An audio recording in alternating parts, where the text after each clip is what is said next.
Au sein du laboratoire Matières et Systèmes Complexes du CNRS, les chercheuses et les chercheurs s'affairent autour des paillasses. C'est ici qu'ils développent une toute nouvelle thérapie contre les fistules. Une fistule, c'est la communication anormale entre deux organes ou entre un organe et la peau.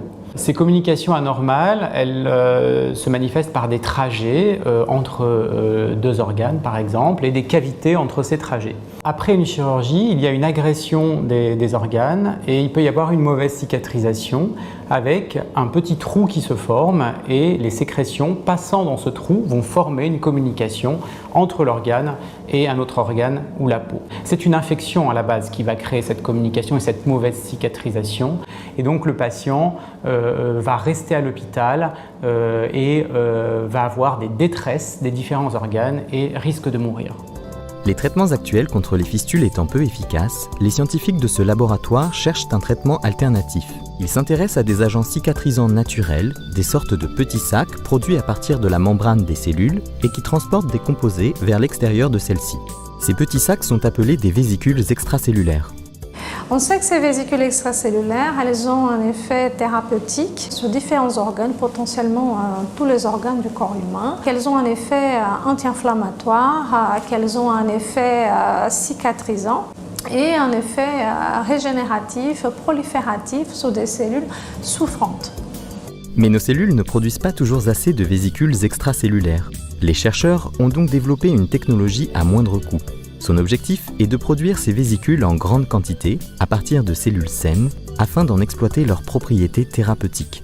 Les cellules elles sont capables d'émettre spontanément des vésicules extracellulaires, mais nous, ce qu'on vient faire, on vient induire une libération massive des vésicules extracellulaires en faisant une stimulation via un flux turbulent.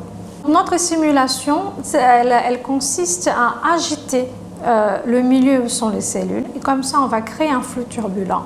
Et dans ce flux turbulent, il y a une cascade de tourbillons qui se forment. Et les plus petits tourbillons, ils viennent stimuler la cellule. Nous croyons que c'est via un mécanisme d'interaction avec la membrane qui engendre cette libération massive de vésicules extracellulaires. Grâce à cette technique, les chercheurs sont capables de produire 100 fois plus de vésicules extracellulaires qu'avec les méthodes classiques, et cela pour une qualité comparable. À cette performance technologique s'ajoute un gain de temps considérable. Une fois ces vésicules produites et récupérées, elles sont incorporées à un gel thermosensible. Ce gel thermosensible, il est liquide à froid, donc il s'injecte facilement. Il peut remplir toute la cavité interne de la fistule et à la température corporelle. Il se gélifie, il reste sur place. Et il va libérer les vésicules petit à petit quand il va être dilué avec les sécrétions de la propre fistule. Les vésicules ainsi libérées au niveau de la fistule aideront au traitement de l'inflammation et à la régénération des tissus endommagés. La technique est actuellement en phase de test.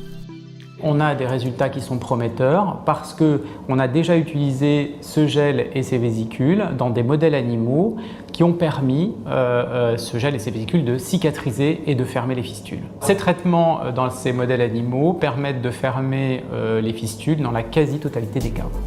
Les résultats satisfaisants de ces tests conduiront bientôt à des essais sur l'être humain pour lesquels les chercheurs sont optimistes. Et à l'avenir, pourquoi pas, ce couplage innovant de vésicules extracellulaires à un gel thermosensible pourrait aider à d'autres traitements, comme la régénération des tissus après l'ablation d'une tumeur ou tout autre processus de cicatrisation.